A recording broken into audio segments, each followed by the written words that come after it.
قربانی کے جانور کی 7 چیزیں کھانا مکروہ اور گناہ ہے، جس میں اوجری بھی شامل ہے۔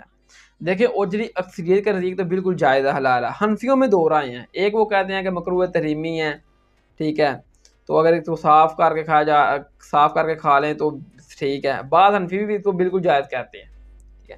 تو جس حدیث کی بنیاد پر یہ کہتے ہیں کہ اوجری کھانا حرام ہے، تو وہ تو روایت ہی ضعیف ہے، اور اس میں شامل ہے کہ اوجری ہے، آنکھیں ہیں، مغز ہے، تو وہ تو روایت ہی ضعیف ہے، تو اس کی بنیاد پر آپ اس کو یعنی کہ اس کو حرام قرار نہیں دے سکتے، مکروہ کہہ ہی نہیں سکتے، وہ روایت ہی ضعیف ہے۔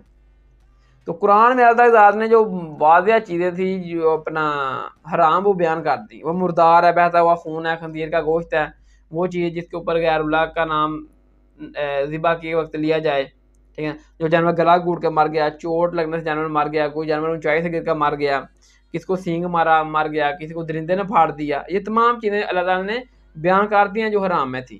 حلال جانور کی ہر چیز حلال ہے میرے بھائیوں۔